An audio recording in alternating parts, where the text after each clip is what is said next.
Kintaro is a cozy adventure game with Hanafuda Koi-Koi card battles and a pet sim element, inspired by Japanese culture and mythology. Kintaro will begin with Zelda-like overworld exploration, removing obstacles like bushes and rocks as new tools and powers get unlocked. To gain access to new areas in the overworld as Kintaro explores, he'll encounter many yokai and animal friends who he can converse with, and this will often lead to conflict or battles which will take the form of Hanafuda Koi-Koi card matches.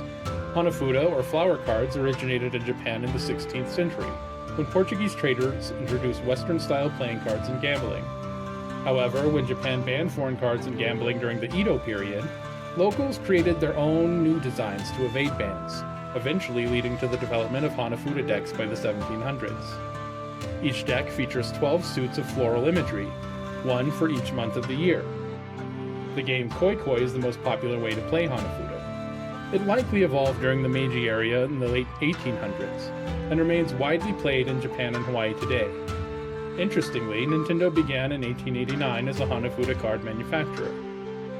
Hanafuda Koi-Koi has played between 2 players, and the goal is to make scoring combinations called yaku by matching cards of the same month. Each player gets 8 cards, and 8 cards are placed face up on the table. The rest form a draw pile. On your turn, you play a card from your hand to a matching suit on the table.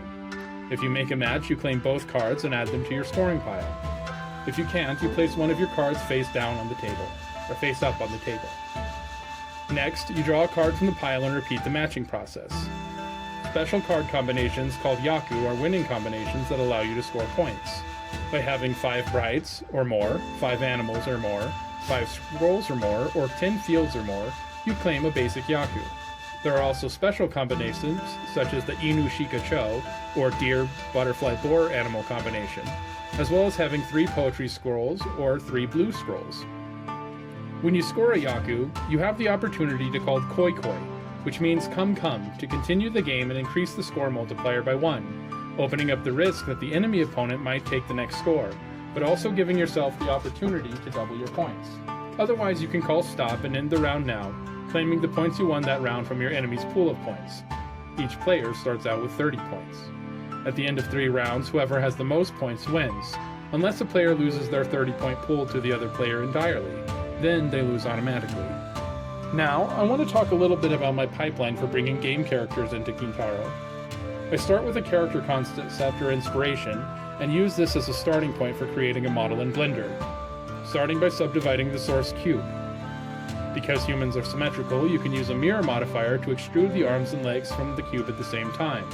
The subdivision creates more polygons and a smoother curve, so you can create curved shapes more easily while still editing simple polygons.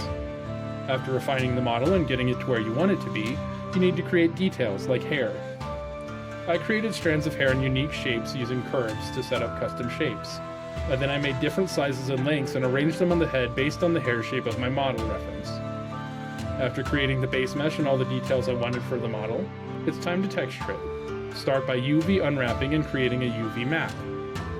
You can paint the details directly on the model or on the UV 2D image itself. And you can paint on details like the logo of Kintaro's shirt or the details on his face. Next, it's time to create an armature. I made a simple skeleton with only a few bones in the arms and legs, one for each hand and foot, and one in the neck and head. Additionally, there's 2 bones that help with the torso and hip movement. Next, it's time for weight paint. In Blender, weight painting is where you assign how much of which part of the body each bone moves. It's important to get this step right because when you don't, a lot of different parts of the model move around weirdly. But once you've done weight painting in the model, and you can make sure that everything is moving the way you want it to, you're ready to start setting up frames for animation. After deciding which movement sets you need to animate, in the case of Kintaro, I have an idle animation, a sprinting animation, a walking animation, a jumping animation, a climbing animation, and a chopping animation to cover his basic movements and actions in the game world.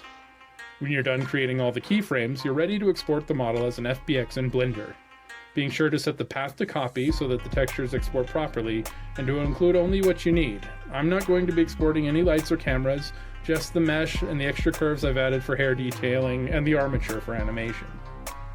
Then it's time to import the model into Unity. Importing a model into Unity is fairly straightforward. You can click and drag the FBX and textures into your project directory directly.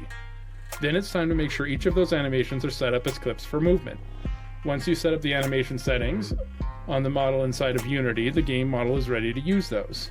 I also had to do a little bit of custom code work on my player controller to include those animations, but now it's all set up and ready to go, and my custom Kintaro model is running and sprinting and jumping through the game world.